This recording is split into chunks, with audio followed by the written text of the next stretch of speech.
Her kommer en hurtig demonstration af LærGPT. Så når man går ind på LærGPT, ser det sådan her ud med et interface, der ligner noget, man kender for eksempel fra ChatGPT. Og der kan man så stille spørgsmål til den kunstige intelligens her.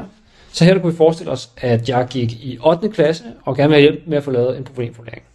Så der kan vi skrive, jeg går i 8. klasse og har projekt opgave, jeg skal lave om rejser til månen. Hjælp med at lave 5 bud på en problemformulering.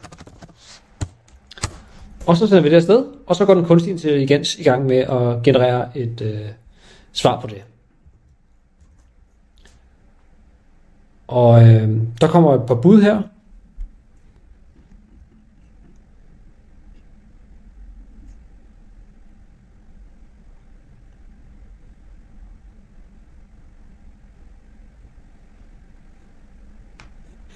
Og så har man lynhurtigt fået lavet 5 forskellige bud på en problemformulering.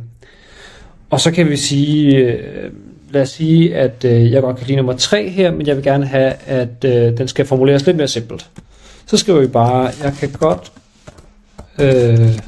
lide nummer 3, men skriv den mere simpelt.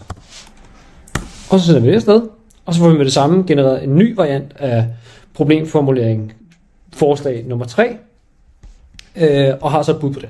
Og så kunne man fortsætte processen her med at få forslag til, hvordan man kunne, hvad for en undersøgelse man skulle lave, eller hvordan man kunne strukturere sit arbejde.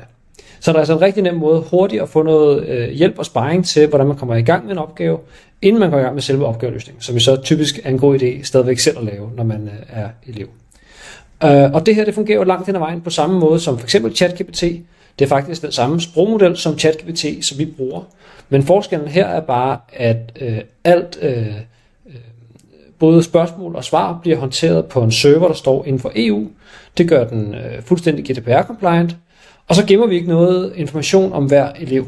Så når jeg er færdig med min interaktion med chatboten her, så kan jeg trykke herop og starte en ny samtale.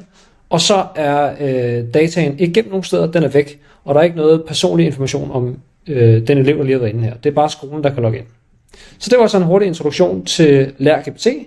I kan sende mig en mail eller ringe til mig, hvis I vil høre mere.